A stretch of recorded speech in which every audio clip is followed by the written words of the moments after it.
নবী আবার কিয়ামতের ময়দানে কঠিন হাসরের মাঠে এই উকবা ইবনে আবি মুঈত তার দুরাচার বন্ধু, তার পাপিষ্ঠ বন্ধু উবাই ইবনে খলফ দ্বারা সে প্রতারিত হয়েছিল।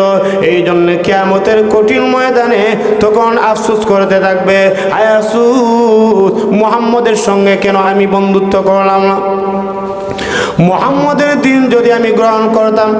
এইভাবে আফসোস করতে থাকবে, কিন্তু আফসোস করলেও কাজ আসবে না।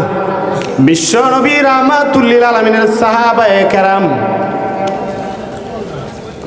যারা নাকি নবীকে অনুসরণ করেছে, নবীজির সঙ্গে যারা বন্ধুত্ব স্থাপন করেছিল, নবীজিকে যারা সঙ্গী হিসাবে বানাইছিল, তাদের লাভ হইছে না লস হইছে? আরো জোরে এখন না, কেমন লাভ হইছে এক দুইটা ঘটনা আপনাদেরকে শোনাই দিই। বাইরে আমার লক্ষ্য করে দেখুন, কিয়ামতের কঠিন ময়দানে আবু বকর সিদ্দিক রাদিয়াল্লাহু তাআলা আনহু তখন আনন্দ উল্লাসের মধ্যে থাকবেন। আর তখন আনন্দে আনন্দে খুশি হয়ে তখন ডাক দিয়া বলবেন, আল্লাহর শুকরিয়া, বিশ্বনবী রাহমাতুল লিল আলামিনের সঙ্গে থাকার কারণে আজ কিয়ামতের কঠিন ময়দানে আমি জান্নাতি হতে পেরেছি। শুধু আবু বকর সিদ্দিক নয়, লক্ষ লক্ষ সাহাবীরা, লক্ষ লক্ষ মুসলমানেরা, কোটি কোটি ইমানদারেরা তখন কিয়ামতের কঠিন ময়দানে লাফাতে থাকবে আনন্দে। তখন তারা হাসতে হাসতে জান্নাতের মধ্যে চলে যাবে।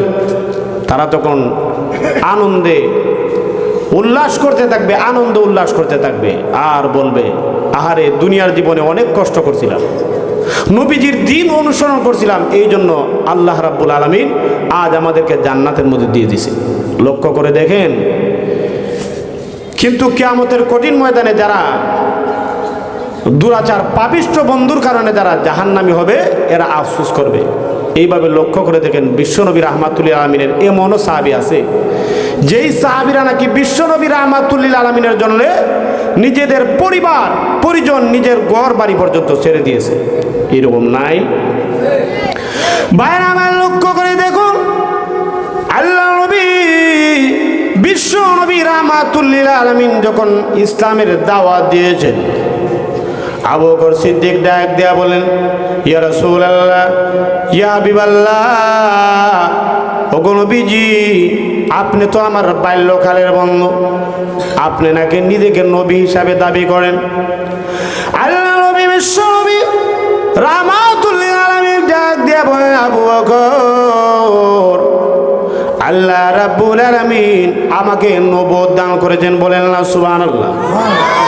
আবু বকর সিদ্দিক ডাক দিয়া বললেন, মুহাম্মদ, বাল্যবেলা থেকে তোমার সঙ্গে আমার বন্ধুত্ব, হে মুহাম্মদ, কিন্তু ছোট্ট বেলা থেকে আমি আবু বকর কখনো তোমাকে মিথ্যা বলতে দেখি নাই, কখনো তোমাকে আমানতের খেয়ানত করতে দেখি নাই। ও মুহাম্মদ, এই জন্য আমি আবু বকর তোমার হাত ধরে আমি ইসলাম ধর্ম গ্রহণ করলাম। আবু বকর মুসলমান হয়ে গেছে। ভাইরা আমার লক্ষ্য করে দেখুন, আবু বকর সিদ্দিক রাদিয়াল্লাহু তাআলা যেই মাত্র মুসলমান হয়ে গেলেন, ইসলাম ধর্ম কবুল করলেন, এবার আবু বকর সিদ্দিক রাদিয়াল্লাহু তাআলা নামাজ পড়তেছেন। আবু বকর সিদ্দিক রাদিয়াল্লাহু তাআলা প্রকাশ্যে তখন জোরে জোরে আল্লাহর কালামে পাক তখন তেলাওয়াত করতে লাগলেন,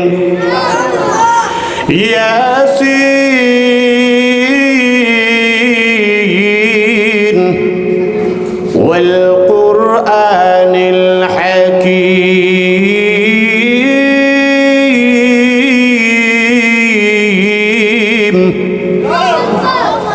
আবু বকর রাদিয়াল্লাহু তাআলা যেই মাত্র কুরআন তেলাওয়াত করতে লাগলেন, সঙ্গে সঙ্গে দেখা গেল মক্কার বেঈমান কাফেররা তখন বীর জমিয়ে ফেলছে, আবু বকর সিদ্দিকের কাছে এসে বসছে।